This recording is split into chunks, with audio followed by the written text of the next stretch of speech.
지난주에 이어서 성도들의 신앙생활 세 번째 말씀을 들으려고 합니다. 오늘 오후에는 네 번째 신앙생활에 대해서 마무리하고 2월 첫째 주부터서는 이제 본격적으로 하나님의 말씀 새롭게 시작을 하려고 합니다. 1월 달에는 우리가 직분자 헌신 예배 겸 우리 성도들의 신앙생활에 대해서 말씀을 드리는 이유는 우리가 첫 번째 달에 신앙의 단추를, 첫 단추를 잘 꿰야 새롭게 우리가 한 해를 잘 시작할 수가 있고 또 마무리까지 아주 성결하고 거룩한 모습으로 또 믿음으로 우리가 살아갈 수 있기에 직분자 헌신 예배와 성도들의 신앙생활에 대해서 살펴보면서 이제 오늘 마지막 주일로 이제 이렇게 말씀을 마무리하려고 합니다. 지난주에 제가 말씀을 드렸습니다마는 야고보서 2장 26절 말씀, 영혼 없는 몸이 죽은 것과 같이 행함이 없는 믿음은 죽은 것이니라. 우리 같이 함께 외워볼까요? 영혼 없는 몸, 시작. 영혼 없는 몸이 죽은 것 같이 행함이 없는 믿음은 죽은 것이니라. 자, 여러분, 영혼이 없으면 그 몸은 어떤 몸입니까? 죽은 몸이에요. 자, 우리가 믿음을 얘기를 많이 합니다. 그죠? 신앙생활하면서 신앙생활, 믿음생활, 그 믿음이라는 말을 많이 하죠. 믿음이 없으면 천국에 갈 수 있을까요? 없을까요? 천국 갈 수 없어요. 돈으로도 못 가요. 명예로도 못 가요. 금으로도 못 가요. 오직 우리가 갈 수 있는 것은 믿음으로만 우리가 천국에 갈 수 있기에 우리에게 주어진 하나님의 가장 큰 선물이 뭐냐? 바로 믿음인 거예요. 믿음은 어떻게 보면 천국을 갈 수 있는 천국 열쇠입니다. 그래서 믿음이 얼마나 중요한지 모릅니다. 우리가 여러 수십 년 신앙생활했지만 믿음이 없으면 아무 소용이 없는 거예요. 그래서 오늘 믿음은 믿음인데 믿음 안에 가장 귀한 요소가 뭐냐면 행함이라는 요소가 들어있습니다. 믿음은 행함이 없는 믿음은 그 믿음은 껍데기와 같은 것이고 죽은 것이고 또 날아가는 겨와 같다. 아무것도 소용이 없어요. 그래서 우리 믿음이라는 것은 반드시 행함과 동반하여 우리에게 완전한 믿음을 말씀에 주고 있는 그런 내용이 바로 야고보서다. 그렇게 말씀을 들을 수 있습니다. 자, 여러분, 우리가 신앙생활이 다 그렇죠. 저도 저번 주에도 말씀을 드렸습니다마는 목회자의 가장 큰 바람이 하나 있다면 큰 바람이 뭘까요? 여러분들 통해서 예우를 받는 거 물론 좋습니다. 가장 중요한 것은 이 목회자의 가장 큰 바람과 소원과 소망은 여러분들이 믿음으로 변화되는 거예요. 신앙생활이 변화되는 거예요. 이것만 보면 저는 춤을 춰요. 왜? 여러분들이 변화되어 가니까. 무엇으로요? 말씀으로. 말씀으로 변화되어져 가는 여러분들의 모습 보면 이 김 목사는 가장 행복하고 기쁘고 목회에 가장 보람을 느끼는 것 중 하나가 바로 이것이다. 그래서 성도들의 신앙생활의 변화, 가장 우리 신앙생활 가운데 중요한 것입니다. 자, 여러분, 우리 오늘 성도들의 신앙생활 저번 주에도 말씀을 드렸습니다만은 그냥 생활도 아니고 그냥 신앙도 아니에요. 신앙생활 그랬습니다. 자, 우리의 신앙대로 생활이 그대로 변화되게 되어 있어요. 그게 정상입니다. 내가 믿음이 이만큼은 있으면 신앙도 우리의 믿음도 우리의 생활도 그대로 따라가게 되어 있어요. 믿음이 있는 사람이 생활에 변화가 없다. 그 믿음은 무슨 믿음? 죽은 믿음이에요. 죽은 믿음이라. 신앙은 얼마나 화려한지 몰라요. 우리 한국 교회가 그렇습니다. 우리 한국 교회가 지탄받는 이유는 종교 생활은 얼마나 잘하는지 몰라요. 불러 하면서 기도 생활도 많이 하고 예배 생활도 많고 또 새벽 기도도 많고 봉사 생활도 많이 해요.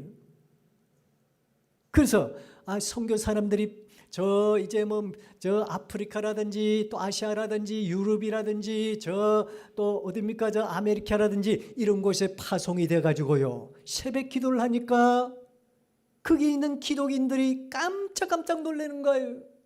한국 교회가 부흥하고 한국 교회가 성장한 것은 바로 저거구나.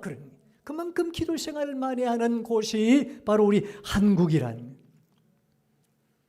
그런데 왜 지탄을 받고 있습니까?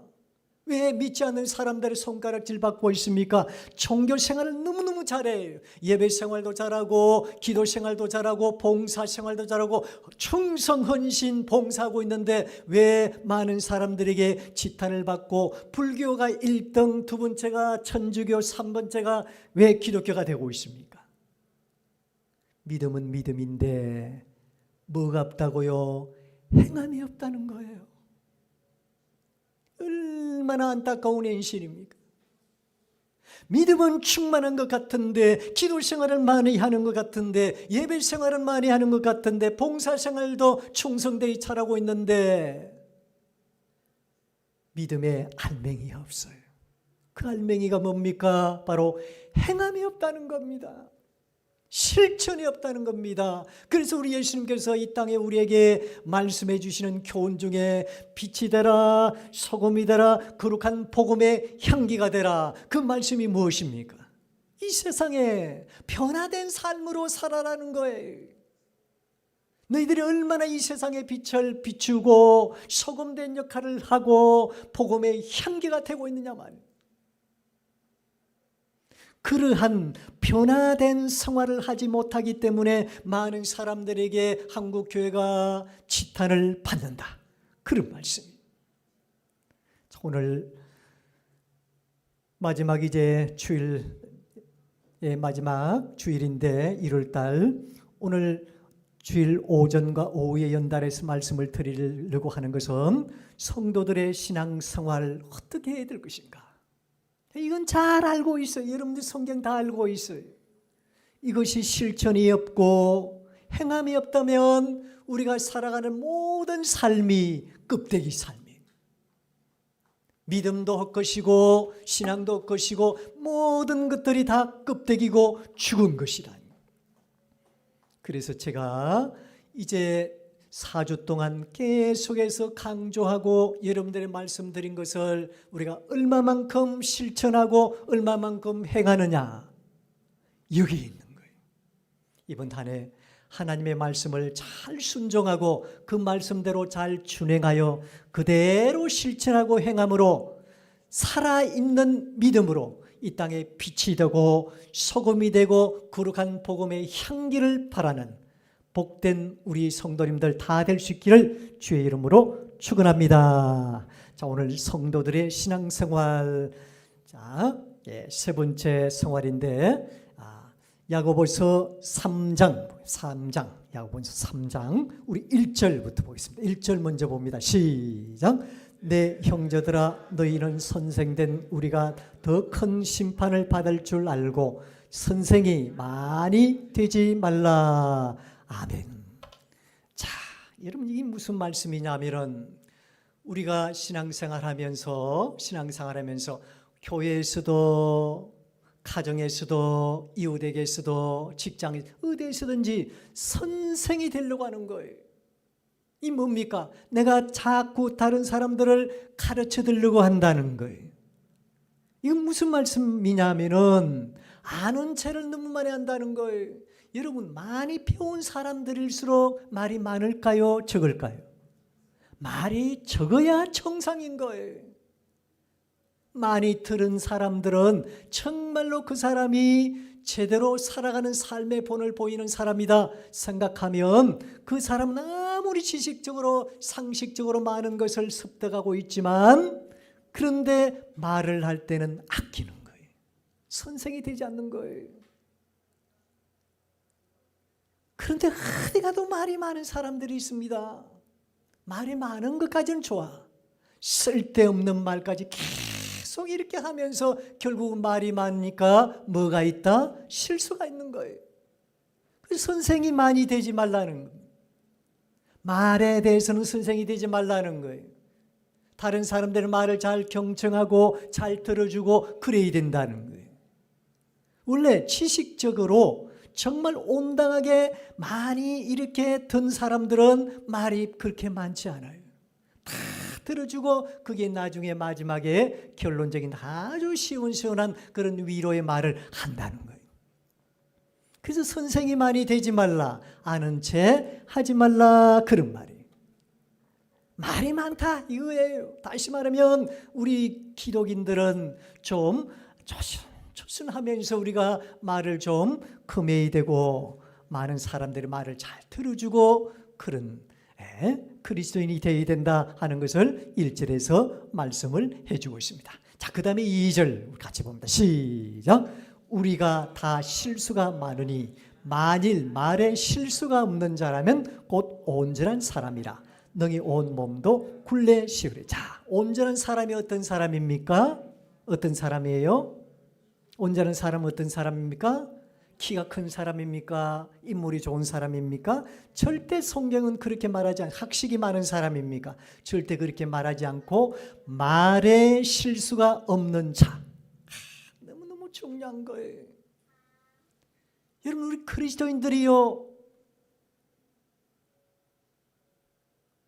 그리스도인들이요, 이 세상에 살아가면서 겉으로는 너무 빛가번쩍하고 화려하게 보이는데 이 말로 인해 가지고요 그리스도인의 어떤 그 품격을 갖다가 상처를 내고 실수를 하는 경우가 얼마나 많은지 몰라요. 말 한마디가 얼마나 중요한지, 내가 이 말을 해도 되나 하지 말아야 되나 하는 것을 곰곰이 생각하고 우리가 말을 해야 된다는 거예요. 그래서 온전한 사람이 누구냐? 말에 실수가 없는 사람이에요. 그래서 우리 말을 조심하라는 이유가 바로 거기에 있는 거예요. 우리 그리스도인들은 가장 중요한 것이 뭐냐면은 말에 실수가 없는 자라야 돼요. 그래서 여러분 1절과 연결되는데 선생이 많이 되지 말라는, 선생이 되지 말라는 거예요. 자꾸 말을 이렇게 흘리다 보면 다른 사람들보다도 말을 많이 하고 선생까지 가르쳐 들라 하고 그렇게 말을 많이 하다 보면 뭐가 실수가 많다? 말에 실수가 많은 거예요. 그 실수가 많으니까 우리는 온전한 사람이 될 수 없고 그리스도인의 품격을 높일 수가 없는 거예요. 그래서 우리는 말에 실수 없는 자가 되려면 말을 좀 아껴야 된다. 그리고 남의 말을 잘 들을 수 있는, 경청할 수 있는 마음을 우리가 가져야 된다. 그런 교훈을 1절, 2절에서 우리에게 이야기하고 있는 것입니다. 그 다음에 이제 3절 보겠습니다. 3절 시작. 우리가 말들의 입에 채갈 물리는 것은 우리에게 순종하게 하려고 그 온 몸을 제어하는 것이다. 자, 말들 입에 채갈을 물린 이유가 뭡니까? 그 주인의 순종한. 그럼 소에게 멍에를 안 메고, 여러분 저도 소일 해봤습니다. 네, 저도 제 아버님 할 때 옆에서 제가 조금 도우면서 저도 이렇게 전기도 내보고 다 손에 살았다 보니까 다 해봤어요. 자, 만약에 멍에를 하지 않고 채갈을 물리지 않고 이 그냥 수소인데요, 수소를 갖다 이렇게 그냥 부리면 그게 아무리 길을 잘 들었다 해도 금방 그냥 펄떡펄떡 뛰어가지고 콩받치고 어디고 다 갈 거예요. 근데 한 골을 똑바로 이렇게 할 수 있는 건 멍에를 맸기 때문에, 또 말은 채갈을 물렸기 때문에. 그러지 않으면 막 사람을 물고 뭐 또 불 떠도 물으려고 그러고 온데 이렇게 희죽고 달리려고 하는데, 이 채갈을 물리는 이유, 입에 채갈을 물리는 이유는 바로 주인의 마음을 알고 순종하더라는 거예요. 그래서 항상 우리의 입에는 이 말씀의 채갈을 물어야 되는 거예요. 항상 이 참 어떻게 보면 말을 조심할 수 있는 멍에를 메고 있어야 된다. 그래서 우리가 말에 실수가 없어야 된다는 거예요. 그래야 우리가 온전한 그리스도인이 될 수 있다는 거예요. 그냥 말에 입에 있는 채갈을 그냥 벗어버리고 멍에를 벗어 던져버리면 온갖 소리가, 음란한 생각을 또 음란한 소리 하고요, 온갖 말을 다 그냥 나도 모르게 입에서 다 나와버리는 거예요. 목회자라도 마찬가지예요. 될 수 있는 대로 참으려고 하는데 그냥 나도 모르게 말이 술술술 나오면 그 말이 그냥 실수한 말이 된다. 누구라도 마찬가지예요. 말이 많으면 실수가 많게 되어 있습니다. 그래서 우리는 입에 채가를 물었다, 내 등에 멍에를 맸다, 그런 생각으로 살아가야 된다는 거예요. 다시 말하면 말을 아껴야 된다는 거예요. 또 주인의 말에 순종해야 된다. 그 다음에 4절 보겠습니다. 4절 시작. 또 배를 보라. 그렇게 크고 광풍에 밀려가는 것들을 지극히 작은 키로서 사공의 뜻대로 운행하나니. 자, 사공이 뭘 쥐고 있습니까? 작은 키를 쥐고. 자, 그 키 작은 것이지만 그 하나로 인해서 배가 움직여 가는 거예요. 그 배가 이렇게 이런 방향으로도 가고 저런 방향으로도 가고 작은 키 하나로. 그 키가 고장이 나면 어떻게 있습니까?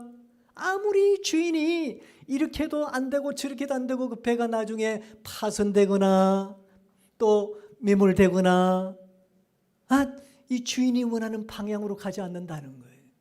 마찬가지로 우리가 말 한마디 실수로 인해 가지고 교회가 여러 가지 어려움이 오고요, 가정에 상처를 남기고요, 이웃과의 등지고요, 이 모든 것들이 말 때문에 그런 거예요.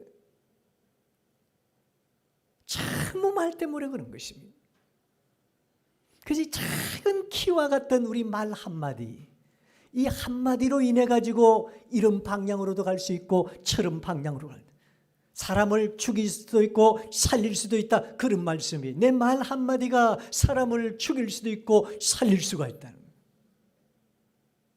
배사공이요, 작은 키 하나, 그 하나를 가지고 이쪽으로도 돌릴 수도 있고 저쪽으로 돌릴 수도 있고 바른 방향으로 갈 수도 있고 바르지 않는 방향으로 갈 수도 있어요. 작은 키 하나. 바로 우리도 마찬가지 말 한마디로 해서 사람을 죽일 수도 있고 살릴 수도 있다는 거예요. 그 작은 키와 같은 우리의 말 한마디, 작은 우리의 말 한마디로 인해서 사람을 위로가 되게 하고 용기를 얻게 하고 더 그 삶을 갖다가 생명 있게 만드는 사람이 있는가 하면 말 한마디로 그 사람이 얼마나 상처를 주고 힘들게 하는지 몰라요. 그래서 우리의 말 한마디는 사공이 가지고 있는 작은 키와 같다. 작은 키와 같다. 그렇게 교훈을 하는 것입니다. 자, 그 다음에 5절 보겠습니다. 5절 시작. 이와 같이 혀도 작은 지초로 돼 큰 것을 자랑하는도다. 보라, 얼마나 작은 불이 얼마나 많은 나무를 태우는가. 또 6절 시작. 혀는 곧 불이요 불의의 세계라. 혀는 우리 지체 중에서 온몸을 더럽히고 삶의 수레바퀴를 불사르니 그 사라는 것이 지옥불에서 나느니라. 자, 이 혀도 작은 지체예요. 눈도 있고 코도 있고 입도 있고 우리 팔도 있고 또 몸도 있고 우리의 다리도 있어요. 근데 이 혀도 작은 지체 중에 하나예요. 그래서 그 많은 지체 중에서 이 말, 혀의 이 끝, 이 한마디로 해서 온몸을 죽일 수도 있고 살릴 수도 있다는 거예요. 보라, 얼마나 작은 불이 얼마나 많은 나무를 태우는가. 제가 어릴 때 논두렁에 불 놓는 거 참 재미있었습니다. 그래서 아이들하고 같이 이제 농촌이니까 이제 논두렁 있죠. 논두렁 옆에 이제 산도 있고 한데 이 논두렁에 가서 불 지르면 그때 당시 어른들이 불 지르러 가더라고요. 왜 지르냐면 벌레도 죽이고 해충도 죽이고 그래서 불을 넣으라. 요즘은 뭐 안 되지만은 그때 당시는 불을 넣으라. 좋다고 친구들 같이 가서 이제 논두렁에 불을 붙였어요. 불 붙이기는 붙이는데 그때 바람 불어가지고요 온 집동을 있죠, 그죠? 그 타작 다오나 집동을 다 씌우면 그거 다 태워버리고 다 소유물할 긴데 다 태워버리고 그만 태웠습니까? 가다 나중에 산에까지 옮겨버려. 얼마나 무서운지 모릅니다. 그 출발점이 뭡니까? 작은 성냥 하나예요. 작은 불. 이 아무것도 아닌 불, 이게 뭐 산을 갖다가 어떻게 하고 뭐 집동까지 이렇게 번지겠느냐 생각하는데, 이 작은 불 하나가 바람을 타가지고, 여러분 의성 보세요, 안동 보세요, 청송 보세요, 저 영덕 바닷가까지 얼마나 애를 먹었습니까? 작은 불 하나가요. 그 불이 뭔지 아십니까? 우리 말 한마디 안에 조심스럽지 못한 이 말 한마디예요. 이 작은 말 한마디로 사람을 죽일 수, 저 큰 나무를, 저 산을 갖다가 다 영덕의 저 바닷가에 있는 그 집까지 전부 태울 수 있는 힘이 뭐냐 하면 바로 우리의 작은 혀예요. 그래서 우리의 말을 조심하라는 겁니다. 우리가 말 한마디를 해도요 12번 더 생각해야 됩니다. 그냥 술술술술 나오는 대로 그냥 선생이 되지 말라는 거예요. 가르쳐들려 하지 말라는 거예요. 말이 많으면 실수가 잦은 거예요. 그래서 말을 줄이라는 겁니다. 우리 혀가 작은 지체라고 했었고, 작은 이 혀의 불이요 온 나무를, 온 동산을, 온 것들을 전부 태우고 상처를 내고 힘들게 하는 것이 바로 이 말이라는 거예요. 그런 말씀을 오늘 5절까지 말씀을 하고 있습니다. 그 다음에 이제 8절 볼까요? 8절 봅니다. 시작. 혀는 능히 길들일 사람이 없나니 쉬지 아니하는 악이요 죽이는 독이 가득한 것이라. 자, 우리가 분노하면, 나도 모르게 분노하면요 할 말 안 할 말 다 해버리는 거예요. 그렇죠? 내 안에 독이 있고요, 악한 사람들은요 할 말 안 할 말 다 합니다. 저도 이렇게 운전해 가면서요, 맹색이 목사인데 창문을 열고 얼마나 욕질난, 제가 좀 운전이 느려요. 좀 천천히 경제 속도로 가다 보니까 제가 보니까 새끼까지 다 나오더라고요. 무슨 새끼인지 모르겠네. 새끼 가면서 막 이 문을 열고 이래가 손가락질을 하면서 그렇게 가더라고요. 이해는 되죠. 제가 늦게 가니까. 예, 안전 속도로 가다 보니까 그 사람들은 뭐 고속도로 이번에 기동 갔다 오면서 보니까 막 욕을 하는데, 그래도 뭐 어쩌겠습니까? 제가 뭐 이렇게 운전을 안전하게 하다 보니까 100km에 100km 가야 되는 거 아닙니까? 그게 맞는 것 같은데 그 사람들은 막 빵빵거리면서 막 헤드라이트 막 반짝반짝 하더라고요. 그 제가 이제 조금 피해 주려고 하니 빨리 안 피해 준다고 막 문 열어가지고 이런단 말이에요. 저도 얼마나 욕을 얻어먹고 되는지 모르겠습니다. 예. 실은 제가 잘못한 건 없는데, 예. 여러분 왜 그렇습니까? 그분들의 마음에 악이 있는 거예요. 독이 있는 거예요. 분노가 있는 거예요. 그러니까 그 분노가 내 안에서 말로 이렇게 만들어내는 거예요. 팍 이렇게 전파를 하는 거예요. 근데 제가 목사가 알고 다른 분 같으면 쫓아 따라갔을 거예요. 따라가 잡아가, 네가 뭔데 이놈, 내 규정 속도로 가는데 이렇게 말할 수도 있지 않겠습니까? 그러니까 싸움이 나는 거예요. 교통사고보다도 그런 사고가 더 많다는 겁니다. 예. 칼불나고 앞에 가서 브레이크 팍 잡아버리고요. 그 다 뭡니까? 내 안에 뭐가 있었어요? 바로 악이 있는 거예요. 이런 생각으로 예수 믿고 있다. 얼마나 참 슬픈 일입니까? 우리 안에 악이 있고 내 안에 독이 있는 이런 분노와 이런 악과 독으로 품어서 살아가는데, 많은 사람들 같이 이야기할 때 이 악독의 말이 그대로 나오고 있고 그대로 분노의 말이 그대로 분출되어지는 거예요. 그렇게 하지 말라는 거예요. 그러면서 9절 10절에서 이런 말씀을 하고 있습니다. 9절부터 11절까지 보고 마치도록 하겠습니다. 9절부터 11절까지 시작. 이것으로 우리가 주 아버지를 찬송하고 또 이것으로 하나님의 형상대로 시험을 받은 사람을 저주하나니 한 입에서 찬송과 저주가 나는도다. 형제들아, 이것이 마땅하지 아니하니라. 샘이 한 구멍으로 어찌 탄물과 쓴물을 내겠느냐. 12절 시작.